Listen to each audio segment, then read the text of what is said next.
नमस्कार, आप देख रहे हैं दूरदर्शन किसान कार्यक्रम कृषि दर्शन में आप सभी का स्वागत है। मैं हूं ज्योत्सना टंडन। कृषि दर्शन एक ऐसा कार्यक्रम है जिसमें हम आपको कृषि जगत से जुड़ी तमाम जानकारियां देते हैं।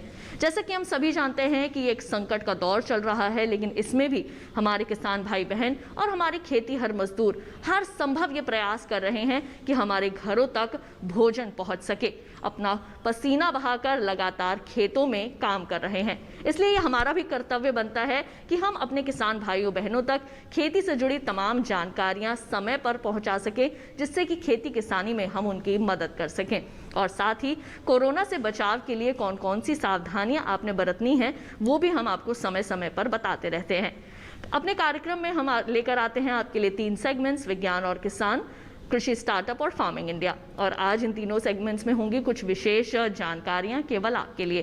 तो आइए अपने आज के कृषि दर्शन कार्यक्रम की शुरुआत करते हैं। आइए कार्यक्रम की शुरुआत करते हैं हमारे पहले सेगमेंट विज्ञान और किसान से। किसान भाइयों बहनों, हमारे पशुओं में चीचड़ी लगना एक आम बात है।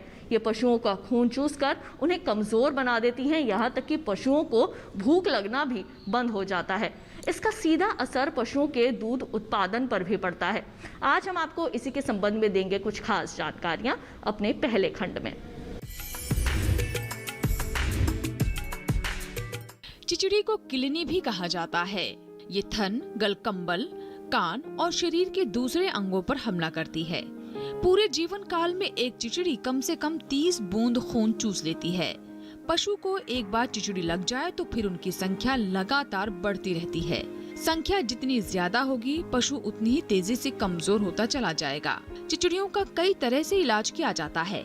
किसान आमतौर पर किलनी नाशक रसायनों का इस्तेमाल करते हैं। इनसे न सिर्फ लार्वा और छोटी चिचड़ियां मर जाती हैं, बल्कि बड़े कीट भी खत्म हो जाते हैं। लेकिन समस्या ये है कि चिचड़ी दोबारा पनप जाती है और दवाओं के विरुद्ध जल्दी प्रतिरोधक क्षमता भी विकसित होना आम बात है। ऐसे में नई दवाओं की खोज जरूरी है। वैसे चिचड़ियों का देसी इलाज भी मौजूद है। बहुत से पौधों में प्राप्त सामग्री में कीटनाशक, विकास अवरोधक और एंटी मोल्टिंग गुण पाए जाते हैं। ये सामग्री न सिर्फ आसानी से उपलब्ध है, बल्कि सस्ती और पर्यावरण हितैषी भी है। गुजरात में राष्ट्रीय नवप्रवर्तन प्रतिष्ठान यानी NIF नाम का एक संगठन काम कर रहा है। इसने नीम और मोंग पेपर के पत्तों को मिलाकर एक पॉली हर्बल दवा तैयार की है। NIF ने इस काम में राष्ट्रीय डेयरी अनुसंधान संस्थान करनाल का भी सहयोग लिया है। संस्थान ने साल 2019-20 के दौरान करनाल, जींद और भिवानी में 203 पशुओं पर इसको आजमाया। दवा तैयार करना आसान है। नीम की लगभग 2.5 किलो ताज़ा पत्तियों को 4 लीटर गुनगुने पानी में रखा जाता है। इसी तरह मोंग पेपर की करीब 1 किलो पत्तियों को भी 2 लीटर गुनगुने पानी में रखा जाता है। इस्तेमाल के समय 3600 मिलीलीटर ताज़े पानी में 400 मिलीलीटर दवा मिलानी होगी। वैज्ञानिकों ने प्रयोग के दौरान पशु पर इसे दिन में 2 बार सुबह और शाम इस्तेमाल किया। 7वें, 14वें, 21वें और 28वें दिन इस पॉली हर्बल दवा के असर का आकलन किया गया तो पाया गया कि चिचड़ियों की संख्या काफी कम हो गई है। 28वां दिन आते आते पीड़ित पशुओं पर दवाई का प्रभाव 92.97% देखा गया। 45 दिन के दौरान इलाज की लागत महज 20 से 30 रुपए रही। अगर साल भर का हिसाब जोड़े तो कुल खर्च 160 से 240 रुपए होगा। किसानों की ओर से इस दवा के बारे में सकारात्मक प्रतिक्रिया देखने को मिली है।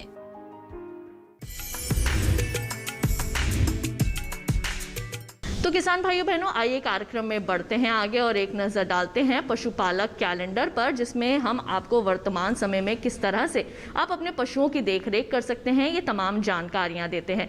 तो जून माह में किस तरह आपने करनी है अपने पशुओं की देखभाल, आइए नज़र डालते हैं इस माह के पशुपालक कैलेंडर पर। HS एवं BQ टीकाकरण के 10 से 15 दिन पहले सभी पशुओं की डिवॉर्मिंग कर देनी चाहिए, ताकि टीका प्रभावी हो सके। जून का महीना काफी गर्म रहता है, इसलिए पशु के लिए अलग से शेड का निर्माण करना चाहिए तथा अधिक से अधिक स्वच्छ पानी पिलाना चाहिए। अधिक दूध देने वाले पशुओं को तरल कैल्शियम, फास्फोरस 70 से 100 ग्राम प्रतिदिन पिलाएं। पशुओं को बाह्य परजीवियों से बचाने के लिए पशु चिकित्सक की सलाह पर दवा का प्रयोग नियमित रूप से करें। पशुओं को 50 से 60 ग्राम खनिज मिश्रण एवं 20 ग्राम नमक प्रतिदिन देना चाहिए। और इसके साथ ही कार्यक्रम कृषि दर्शन में वक्त हो चला है एक छोटे से ब्रेक का। जल्द लौटेंगे वापस अपने अगले सेगमेंट के साथ। आप देखते रहिए दूरदर्शन किसान।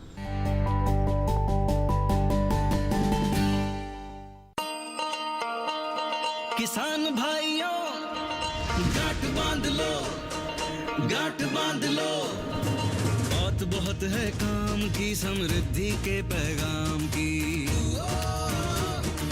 मिट्टी के मिजाज को समझो, मिट्टी के हर राज को समझो, मिट्टी की तुम जांच कराओ, मुफ्त सॉइल हेल्थ कार्ड ले जाओ। कभी मुनासिब बीज लगाओ, सही किस्म की खाद ले आओ, जितनी जरूरी उतनी डालो, सही मात्रा खुद पहचानो, इसको अपना मंत्र बना लो, मिट्टी की सेहत तो जानो। बात बहुत है काम की, कम लागत अधिक वरदान की, किसान भाइयों गांठ बांध लो। आज ही मिट्टी की जांच कराएं, राज्य सरकार के कृषि अधिकारी से संपर्क करें और मुफ्त में सॉइल हेल्थ कार्ड पाएं। कृषि और किसान कल्याण मंत्रालय द्वारा किसान हित में जारी। ब्रेक के बाद एक बार फिर आप सभी का स्वागत है कार्यक्रम कृषि दर्शन में। आइए कार्यक्रम में बढ़ते हैं आगे और अब देखते हैं सेगमेंट कृषि स्टार्टअप। किसान भाइयों बहनों, आज हम आपकी मुलाकात करवाने वाले हैं एक ऐसे सफल किसान या कहें एक ऐसे सफल पशुपालक से जिन्होंने न केवल खेती किसानी के क्षेत्र में बल्कि पशुपालन के क्षेत्र में भी अपना नाम कमाया है। इन्होंने दोनों ही क्षेत्रों में लोगों को प्रोत्साहित भी किया है और आज अच्छी आमदनी भी हासिल कर रहे हैं। हमारे आज के सफल किसान का नाम है हीरालाल मीणा जी, जो कि राजस्थान के दौलतपुरा गांव के रहने वाले हैं। आइए देखते हैं उनकी सफलता की ये कहानी।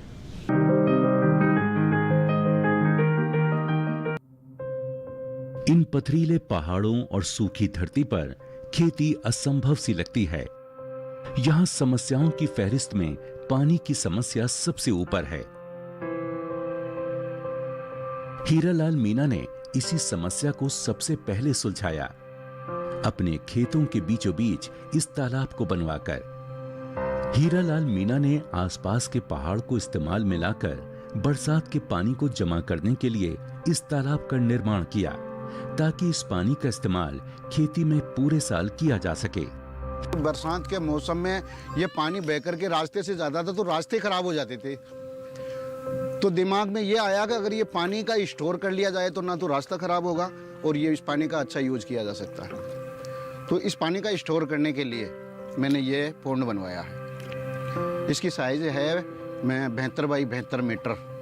भराव क्षमता है 15 फीट, लेकिन इस समय इसमें 10 से 10.5 फीट के पानी है। जैसे ट्यूबवेल है, इसके अंदर मैंने मछलियां भी डाल रखी है, तो मछली पालन भी है और जरूरत पड़ती है तो ये पानी इरिगेशन में भी काम में लेते हैं।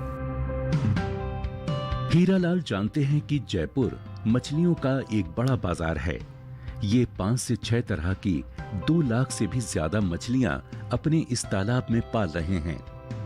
विशेषज्ञों की देखरेख में वो इन मछलियों का पालन पोषण कर रहे हैं और वो इस काम को भी आगे तक ले जाना चाहते हैं। अपने खेतों में इस्तेमाल में लाई जाने वाली खाद को हीरालाल खुद ही तैयार करते हैं, जिसकी जानकारी उन्होंने हॉर्टिकल्चर डिपार्टमेंट से ली है।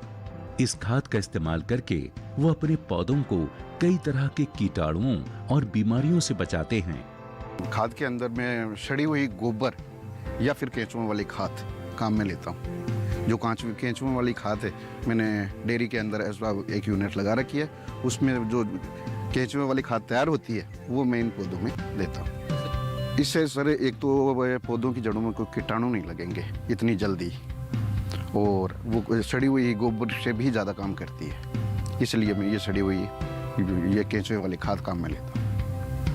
जो कच्चा गोबर होता है उससे कई प्रकार के कीटाणु पैदा हो जाते हैं इनकी जड़ों में, तो वो नहीं हो पाता केंचुओं वाली खाद से।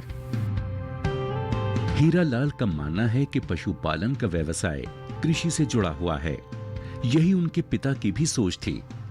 पहले हीरालाल के पास पशुओं की तादाद ज्यादा नहीं थी, पर धीरे धीरे उन्होंने पशुओं की संख्या बढ़ाई और आज इनके पास खुद की एक डेयरी है जिसमें 15 गायें और 5 भैंसें हैं, जिससे अच्छी आमदनी हो जाती है। पशुपालन का धंधा ये खेती से जुड़ा हुआ धंधा है, क्योंकि खेती से पशुओं को चारा मिल जाएगा और खेती के लिए पशुओं से गोबर की खाद मिल जाएगी। तो इसलिए मैंने यही सोच करके एक डेयरी का निर्माण करवाया। इसमें इस समय मेरे पास 15 गाय हैं और 5 भैंस हैं। लगभग 100 लीटर के करीब रोजाना दूध जाता है हमारा। तो किसान साथियों, अभी आपने देखी हमारे आज के सफल किसान की सफलता की ये कहानी। इसके साथ ही कार्यक्रम कृषि दर्शन में वक्त हो चला है एक और छोटे से ब्रेक का। जल्द लौटेंगे वापस कुछ अन्य जानकारियों के साथ। कहीं मत जाइए, देखते रहिए दूरदर्शन के साथ।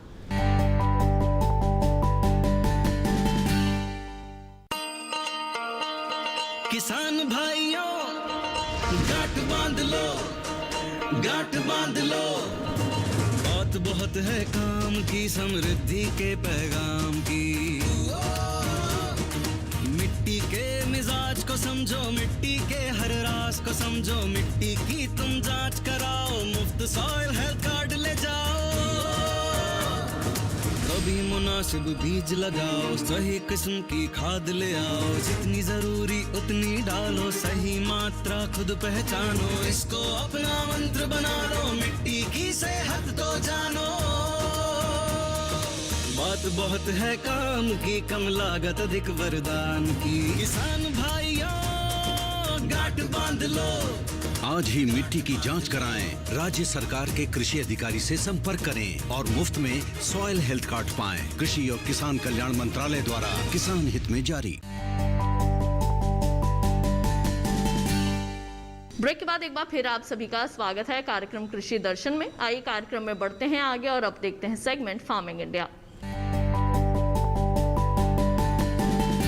इंसानों की बेवजह दखलंदाजी हमारे पर्यावरण को नुकसान पहुंचा रही है और अब समुद्री जीवन पर भी ये संकट का बादल मंडराने लगा है। समुद्र के नीचे तल पर एक पूरी आबादी बसती है और ये जो हमारे समुद्री जीव हैं ये किसी न किसी तरह हमारे जीवन का एक हिस्सा ही हैं।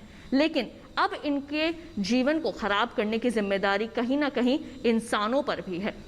लेकिन हमारी जो सरकार है वो इन संकट के बादलों को हटाने की पूरी कोशिश कर रही है। आइए दिखाते हैं इस पर आपको एक खास रिपोर्ट।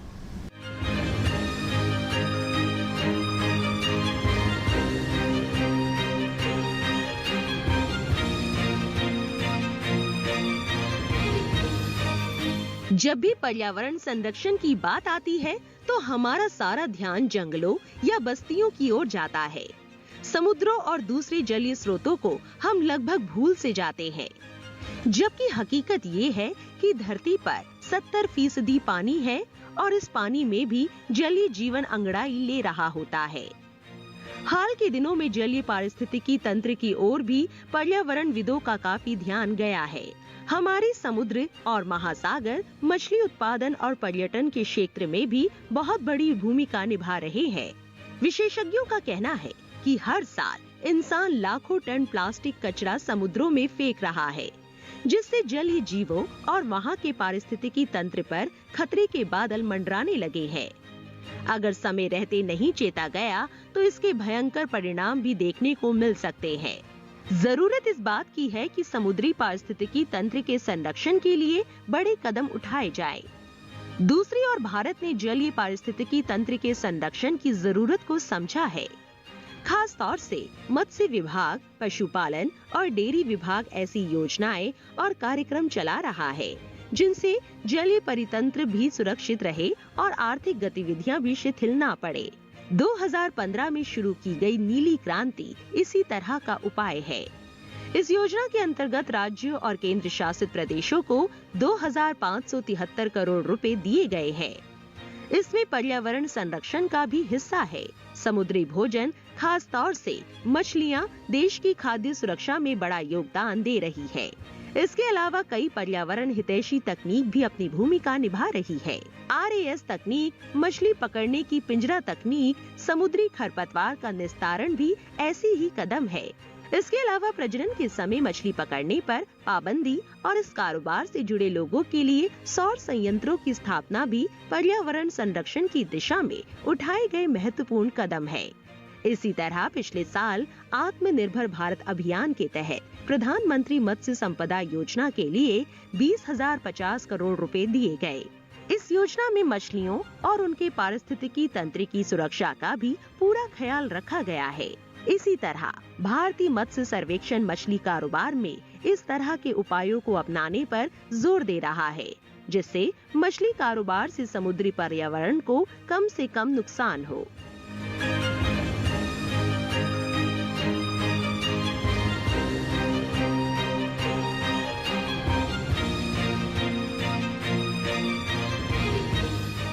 आइए कार्यक्रम कृषि दर्शन में बढ़ते हैं आगे। किसान भाइयों बहनों, हमारी वर्तमान सरकार ये चाहती है कि आप सभी की आय में इजाफा हो सके और इसके लिए न केवल खेती किसानी के क्षेत्र में बल्कि पशुपालन के क्षेत्र में भी कई तरह की योजनाएं हमारी सरकार हमारे पशुपालकों के लिए लेकर आती है।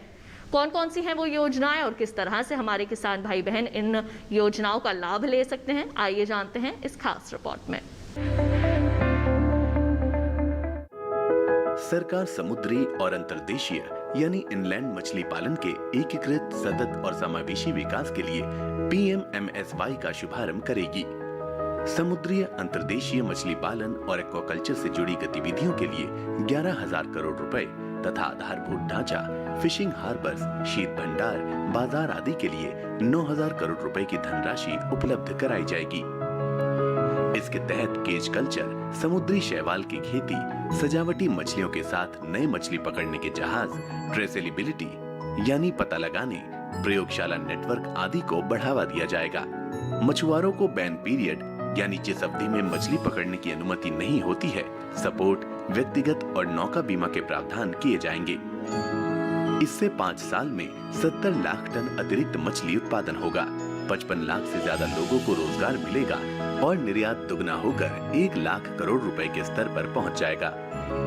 इसमें अंतर्देशीय, हिमालय राज्यों, पूर्वोत्तर और आकांक्षी जिलों पर ध्यान केंद्रित किया जाएगा। राष्ट्रीय पशु रोग नियंत्रण कार्यक्रम, खुरपका मुंहपका रोग यानी FMD और ब्रुसेलोसिस के लिए राष्ट्रीय पशु रोग नियंत्रण कार्यक्रम 13,343 करोड़ रुपए के कुल परिव्यय के साथ शुरू किया गया।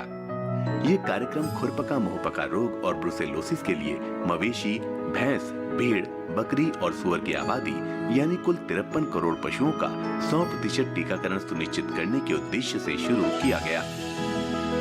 अब तक 1.5 करोड़ गायों और भैंसों को टैग किया गया है और उन्हें टीके लगाए जा चुके हैं।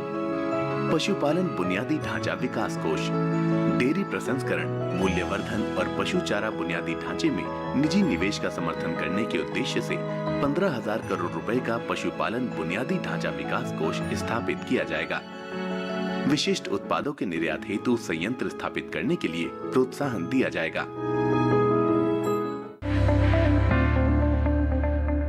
किसान भाइयों बहनों, अब आप लोग केवल खेतों तक ही सीमित नहीं हैं बल्कि टेक्नोलॉजी का भी भरपूर इस्तेमाल करना जानते हैं और इसीलिए समय समय पर सरकार आपके लिए कुछ ऐसी ऐप्स लेकर आती है जिससे कि आप कृषि जगत या फिर कहें पशुपालन के क्षेत्र से जुड़ी तमाम जानकारियां अपने मोबाइल में ही हासिल कर सकें। आज हम आपको पशुपालन से जुड़ी एक ऐसी ही ऐप के बारे में जानकारी देंगे जिसका नाम है ई-गोपाला। आइए विस्तार से जानते हैं इस ऐप का इस्तेमाल आप किस प्रकार से कर सकते हैं। हमारे देश में आबादी का एक बड़ा हिस्सा पशुपालन से जुड़ा है। गांव में तो आमदनी का एक अच्छा खासा हिस्सा पशुपालन से आता है और इसीलिए पशुओं को पशुधन कहा जाता है। पशुपालन को बढ़ावा देने के लिए प्रधानमंत्री श्री नरेंद्र मोदी के नेतृत्व वाली सरकार ने कई अहम कदम उठाए हैं। इसी क्रम में हाल ही में प्रधानमंत्री श्री नरेंद्र मोदी जी ने पशुपालक किसानों के लिए ई-गोपाला ऐप लॉन्च किया है। ई-गोपाला ऐप किसानों और पशुपालकों के लिए काफी काम का है। इस ऐप के जरिए पशुपालकों को तकनीकी जानकारी मिलेगी, इससे डेयरी किसानों को भी फायदा होगा। इस ऐप से उन्हें अपने स्मार्टफोन पर कई तरह की जानकारियाँ मिल जाएंगी। यह ऐप उनकी मदद करने और पशु उत्पादकता को बढ़ाने के लिए ऑनलाइन डिजिटल माध्यम है। इससे किसानों, पशुपालकों को उच्च कोटि के वीर्य, भ्रूण और पशु की उपलब्धता की जानकारी और उन्हें खरीदने की सुविधा मिलेगी। इसके साथ ही स्थानीय आहार संसाधनों से संतुलित राशन तैयार करने की भी जानकारी इस ऐप के जरिए मिल सकेगी। ई गोपाला ऐप पर आयुर्वेद, पशु चिकित्सा और कम लागत के औषधि उपचारों की भी जानकारी उपलब्ध रहेगी। सरकार के इस कदम से न सिर्फ हमारे गांव बल्कि हमारे पशुपालकों को आत्मनिर्भर बनने में मदद मिलेगी। इस ऐप को गूगल प्ले स्टोर से डाउनलोड कर सकते हैं। इसमें पशुपालकों को अपने रजिस्टर्ड मोबाइल नंबर से लॉगिन करना होगा। इसके बाद 6 विकल्प दिखाई देंगे। मेरा पशु आधार विकल्प में किसान अपने नए पुराने पशु की जानकारी देख सकते हैं और नए पशुओं का रजिस्ट्रेशन करवा सकते हैं। अलर्ट्स में किसानों को पशु के टीकाकरण की तारीख जैसी सूचनाएं भी मिलेंगी। आइए कार्यक्रम कृषि दर्शन में बढ़ते हैं आगे। किसान भाइयों बहनों, जैसा कि हम सभी जानते हैं कि अब ये डिजिटल दौर है और हमारे किसान भाइयों बहनों का अपडेट रहना भी बहुत ज़रूरी है। आज हम आपको ट्विटर अपडेट्स में देंगे कुछ ऐसी जानकारियां जो कि आपके लिए काफ़ी लाभदायक साबित हो सकती हैं। आइए जानते हैं कि डेयरी और पशुपालन विभाग ने कौन सी जानकारियां साझा की हैं।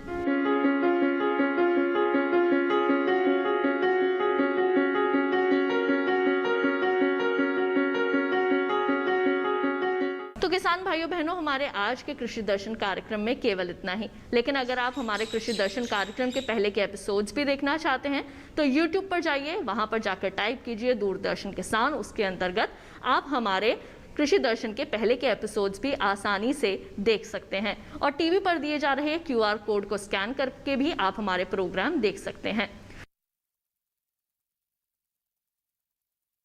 लेकिन अगर आप अपने कोई सुझाव देना चाहते हैं तो आप हमें पत्र लिखिए। हमारा पता है कृषि दर्शन, कमरा नंबर 58, CPC दूरदर्शन, खेलगांव, नई दिल्ली 110049। अगर आप हमें ईमेल करना चाहते हैं तो हमारा ईमेल ID है nationalkrishidarshan@gmail.com। तो आज के लिए केवल इतना ही। मुझे दीजिए इजाजत। आप सभी अपना रखिए ख्याल। नमस्कार।